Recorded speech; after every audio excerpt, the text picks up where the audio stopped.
నమస్కారం. వారధి వారాహి వార్తలు విశ్లేషణ కార్యక్రమానికి స్వాగతం. నా పేరు శివప్రసాద్. ప్రతిరోజు మాదిరిగానే వివిధ దినపత్రికల్లో వచ్చిన విశాఖ జిల్లా ఎడిషన్లో వార్తలు ఏమి రాశారు ఏంటి అనే విషయాన్ని పరిశీలించుకుంటున్నాం. అది ఈరోజు కూడా మే 20వ తేదీ సోమవారం నాటి పేపర్లలో ఏ విషయాలు రాశారన్న విషయంపై మనం ఈరోజు ఒకరోజు చర్చించుకుందాం. ప్రధానంగా 3 పత్రికలు పైనే మీరు దృష్టి పెట్టారు సార్. మిగతా పత్రికలు కూడా చదివితే బాగుండు అని చెప్పి అదే కారణంతో ఈరోజు నుంచి సూర్య, ఆంధ్రప్రభ ఈ 2 పేపర్లను కూడా తెప్పించడం జరిగింది. మా ప్రేక్షకుల కోరిక మేరకు అన్ని దినపత్రికలు చదివేందుకు ప్రయత్నం చేస్తున్నాం. కొత్తగా చేస్తున్నాం కాబట్టి ఇంకా పత్రికలు అన్ని చేస్తూ ప్రతిరోజు అన్ని పత్రికల్లో అంశాలు ఇవ్వడానికి మేమైతే సిద్ధంగా ఉన్నాం. త్వరలో రోజు రోజుకు అన్ని పత్రికలు పెంచే పరిస్థితుల్లో మేము ఉంటున్నాం. ప్రధానంగా మనకు వచ్చినటువంటి పేపర్లు అన్ని పేపర్లలో దాదాపు 5 పేపర్లు మెయిన్ పేపర్లు, ఆ పేపర్లో వచ్చే వార్తలు ఈరోజు చదివే ప్రయత్నం చేస్తున్నాం. ఆంధ్రప్రభ విశాఖ జిల్లా ఎడిషన్లో ఈరోజు వార్తలు ఏంటి అన్న విషయం మనం ఒకసారి చూసే ప్రయత్నం చేద్దాం. జూన్ 9న విశాఖలో జగన్ ప్రమాణ స్వీకారం అంటూ ఒక వార్తని వీళ్ళు రాశారు. అంటే రాజ్యసభ సభ్యులు వైవి సుబ్బారెడ్డి, ఉత్తరాంధ్ర జిల్లాల ఇన్ఛార్జ్ వైసీపీకి చెందినటువంటి వైవి సుబ్బారెడ్డి ఈ విషయాన్ని తెలియజేశారంటూ వీళ్ళు వేశారు. అదే సేమ్ సైమల్టేనియస్ గా అదే పక్కన మరో వార్త తెలుగుదేశానికి సంబంధించిన వార్త ఆంధ్రప్రభ వాళ్ళు రాశారు. జూన్ 9న సీఎంగా చంద్రబాబు ప్రమాణ స్వీకారం. ఒకవైపు జూన్ 9న విశాఖలో జగన్ ప్రమాణ స్వీకారం అంటే, మరోవైపు జూన్ 9న చంద్రబాబు ప్రమాణ స్వీకారం అంటూ తెలుగుదేశం వాళ్ళు ఒక వార్తని చెప్పారు. ఆ వార్తను వీళ్ళు రాసుకున్నారు. అంటే ఇది భీమిలి నియోజకవర్గానికి తెలుగుదేశం తరఫున పోటీ చేసినటువంటి గంటా శ్రీనివాసరావు ఆత్మీయ సమావేశంలో ఈ విషయాన్ని తెలియజేసినట్టు ఆంధ్రప్రభ బ్యానర్ ఐటమ్ గా రాసింది. ఇటువైపు సుబ్బారెడ్డి చెప్పింది, ఇటువైపు గంటా శ్రీనివాసరావు. తెలుగుదేశం నుంచి గంటా శ్రీనివాసరావు చెప్పిన విషయాన్ని, వైసీపీ నుంచి వైవి సుబ్బారెడ్డి చెప్పిన విషయాన్ని అయితే ఇద్దరు సైమల్టేనియస్ గా జూన్ 9 ముహూర్తం ఎంచుకున్నట్లు ఆంధ్రప్రభ వారు ప్రత్యేకంగా రాశారు. ప్రజలకు, విద్యార్థులకు ఉపయోగపడే వార్త అనే ఒకటి ఉంది, అది మనం ఒకసారి చూద్దాం. నారాయణలో అడ్మిషన్ల వేట. అంటే విద్యకు సంబంధించి అడ్మిషన్లో ఎటువంటి వేట జరుగుతుందా అన్న విషయాన్ని వీళ్ళు దీనిగా రాశారు. ఇంటర్ అడ్మినిస్ట్రేషన్లో ఇష్టారాజ్యం. ఇప్పటికే 75% అడ్మిషన్లు పూర్తి. గత ఏడాది కంటే 10% ఫీజు పెంపు అంటూ ఒక వార్తని వీళ్ళు రాశారు. ఇంటర్మీడియట్ ప్రథమ సంవత్సరం విద్యార్థులకు అడ్మిషన్లు ఇష్టారాజ్యంగా మారున్నాయి. సర్కారు అనుమతి లేకుండా కార్పొరేట్ కళాశాల యాజమాన్యం తమ హద్దులు లేవంటూ ఫస్ట్ ఇయర్ అడ్మిషన్లు తీసుకున్నారని ఆంధ్రప్రభ వారు ఒక వార్తను రాశారు. ఇక ఉక్కుకు పన్నుల కష్టాలు. ఈరోజు అన్ని దినపత్రికలు ఉక్కు మీద ఒక ఆర్టికల్ రాస్తున్నాయి. అందులో భాగంగానే ఆంధ్రప్రభ కూడా ఈరోజు ఒక వార్త రాసింది, ఉక్కుకు పన్ను కష్టాలు అని చెప్పి.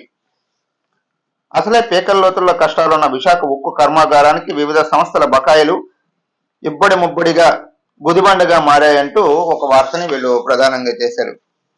పాపం విమ్స్ ఉద్యోగులు. ప్రతి విషయంలో దక్కని ప్రభుత్వ సహకారం, 100% గ్రాస్ శాలరీలోను ఇదే పరిస్థితి, 200 మంది ఉద్యోగులకు తప్పని ఇబ్బందులు, ఉన్నతాధికారుల పర్యవేక్షణ లోపమే అంటూ పాపం విమ్స్ ఉద్యోగులు అంటూ ఒక శీర్షికను వీళ్ళు రాశారు. అనంత పద్మనాభ స్వామి చందనోత్సవానికి పోటెత్తిన జనాలు అంటూ ఒక ఆధ్యాత్మిక వార్తని బ్యానర్ ఐటమ్ గా వీళ్ళు రాశారు. భక్తులతో కలకలలాడిన ఆలయం, చందన అలంకరణలో దర్శనమిచ్చిన స్వామి అంటూ వీరు ఒక ఆర్టికల్ గా రాశారు.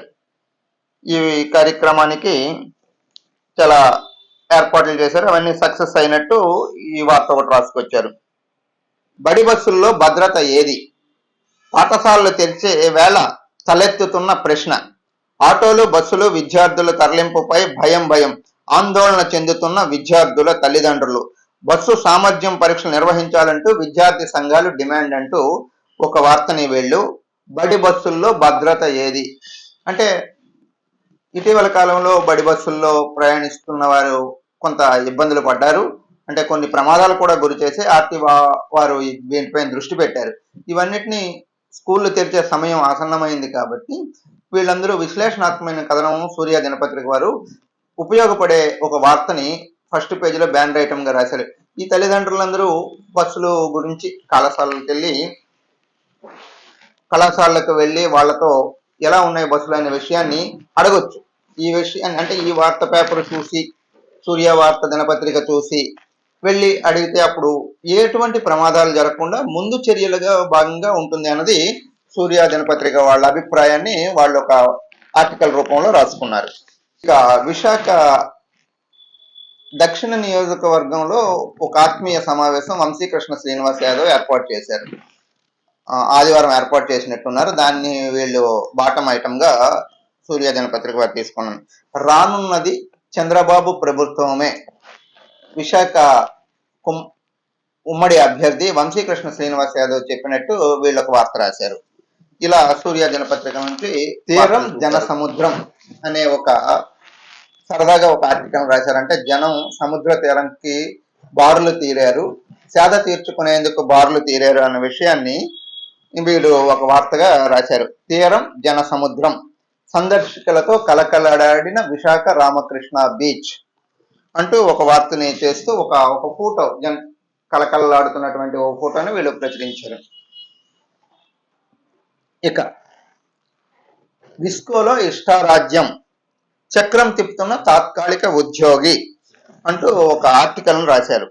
ఆర్థిక వ్యవహారాల పర్యవేక్షణ బాధ్యతలు అతడికే, జీవీఎంసీలో కీలక అధికారి అండలతో హల్చల్, ఐఏఎస్ అధికారి భవనానికి 20 లక్షలు అద్దె చెల్లింపులో కీలకం, విస్కో విధానాలతో వాహనం కొనుగోలు, విస్కో నిధులతో వాహనం కొనుగోలు, కాంట్రాక్టర్ల నుంచి కమిషన్లు ఇవ్వకపోతే వేధింపులు అంటూ విస్కోలో ఇష్టారాజ్యం అంటూ ఒక వార్తని వీళ్ళు ప్రధానంగా రాశారు. ఇక ఎన్నికలు అయిపోయి కొద్ది రోజులు గడుస్తుంటే ఎక్కడెక్కడ ఎంత పోలింగ్ అయింది అన్నది ఒక విశ్లేషణగా రోజు ఒక వార్తను రాస్తున్నారు. అయితే ఈ రోజు వార్తలో ఏంటంటే విశాఖ విమాన్ నగర్ బూత్ లో నమోదైన పోలింగ్ గురించి వీళ్ళు ప్రధానంగా రాశారు. కేవలం 7.74% మాత్రమే విశాఖపట్నం విమాన్ నగర్ బూత్ లో పోలైనట్టు వీళ్ళు రాశారు. ఇది పశ్చిమ నియోజకవర్గంలో ఉంటుంది అని వీళ్ళు చెప్పుకొచ్చారు. ఇక్కడ గోపాలపట్నం, మల్కాపురం చెందినటువంటి విలేకరులు ఈ వార్త ఇవ్వడంతో మొదటి పేజీలో ప్రకటించారు. ఎన్నికల వేళ యూజర్ ఛార్జీలకు బ్రేకు, అంటే ఎన్నికల ముందు వరకు యూజర్ ఛార్జీలు జీవీఎంసీ తీసుకుంది, ఇప్పుడు ఆ యూజర్ ఛార్జీలు ఎన్నికల వేళలో తీసుకోలేదు అని చెప్పి, అంటే ఎన్నికల కోసం ఇది చేశారా అన్న యాంగిల్లో వాళ్ళొక వార్తని ప్రధానంగా ప్రచురించారు. గత ఏడాది నవంబర్లో 32% పైగా వసూళ్లు, మార్చిలో 6%, ఏప్రిల్లో 2.9% మాత్రమే. వైసీపీ ఓట్లకు గండిపడకూడదనే నిర్ణయం తీసుకున్నారు. అధికారుల తీరుపై సర్వత్రా విమర్శలు, ఎన్నికల విధులలో విజయే కారణమన్న యంత్రాంగం. అంటే దీనంతటికీ వీళ్ళు వార్త రాసే ముందు అధికారులకి విషయం అడిగే ఉంటారు. అయితే ఎన్నికల కారణంగా మేము దీనిపైన దృష్టి పెట్టలేదు అన్నది అధికారులు చెప్తున్న వాదనగా ఆంధ్రజ్యోతి వారు రాశారు. తీరం జన సముద్రం అనే ఒక సరదాగా ఒక ఆర్టికల్ రాశారంటే జనం సముద్ర తీరంకి బారులు తీరారు, సేద తీర్చుకునేందుకు బారులు తీరారు అన్న విషయాన్ని వీళ్ళు ఒక వార్తగా రాశారు. తీరం జన సముద్రం, సందర్శకులతో కలకలడాడిన విశాఖ రామకృష్ణ బీచ్ అంటూ ఒక వార్తని చేస్తూ ఒక ఫోటో కలకలలాడుతున్నటువంటి ఒక ఫోటోని వీళ్ళు ప్రచురించారు. విస్కోలో ఇష్టారాజ్యం, చక్రం తిప్పుతున్న తాత్కాలిక ఉద్యోగి అంటూ ఒక ఆర్టికల్ రాశారు. ఆర్థిక వ్యవహారాల పర్యవేక్షణ బాధ్యతలు అతడికే, జీవీఎంసీలో కీలక అధికారి అండలతో హల్చల్, ఐఏఎస్ అధికారి భవనానికి 20 లక్షలు అద్దె చెల్లింపులో కీలకం, విస్కో నిధులతో వాహనం కొనుగోలు, కాంట్రాక్టర్ల నుంచి కమిషన్లు ఇవ్వకపోతే వేధింపులు అంటూ విస్కోలో ఇష్టారాజ్యం అంటూ ఒక వార్తని వీళ్ళు ప్రధానంగా రాశారు.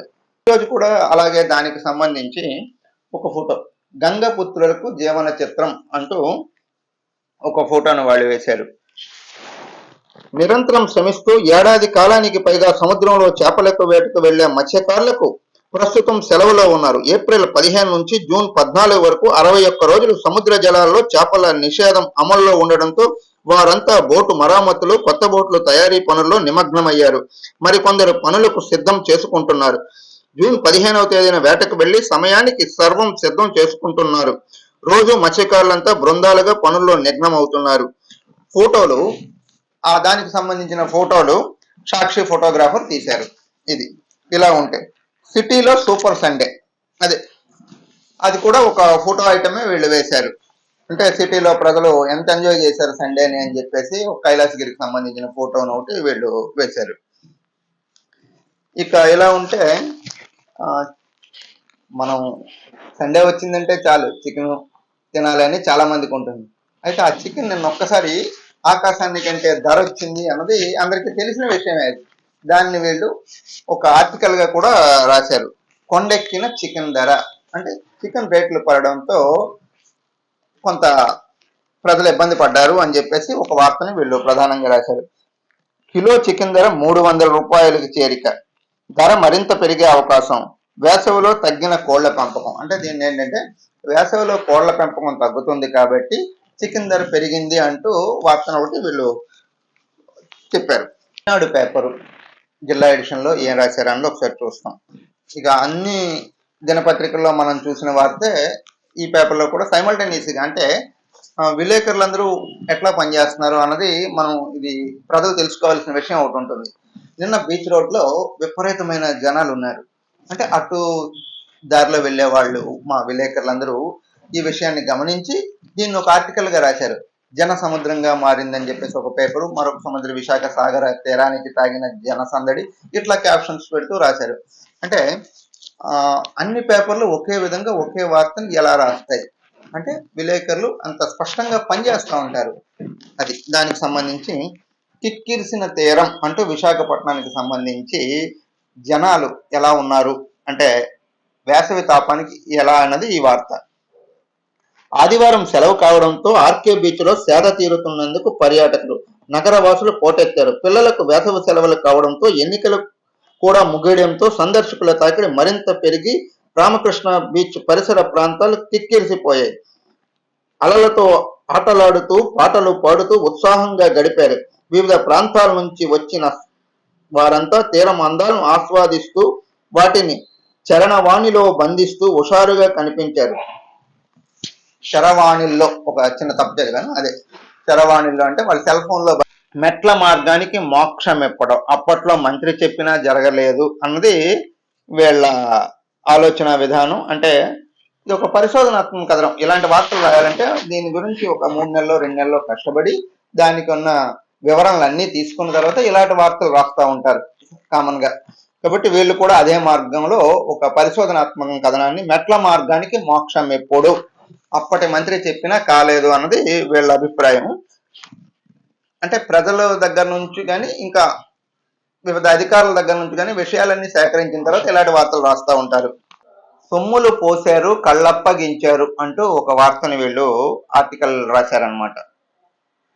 రైతు బజార్లో భారీగా ఖర్చు, చేసిన పరికరాలు ఒక్కసారి మూలన చేరడంతో చాలు, వాటి సంగతి ఇక అంతంతగానే బాగు చేద్దాం, అందుబాటులోకి తెద్దామనే ఆలోచన అధికారులకు లేదు.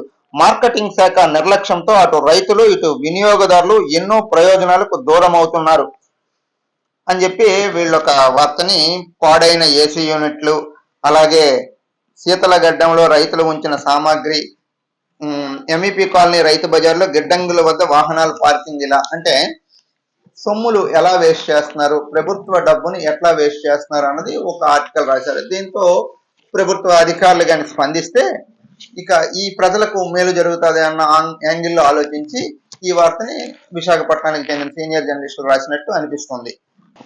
ఇది ఈరోజు వివిధ దినపత్రికల్లో వచ్చిన వార్తలు. రేపు మరిన్ని దినపత్రికల్లో వార్తలు అందించేందుకు మీ ముందు ఉంటాను. మీ శివప్రసాద్. నమస్కారం.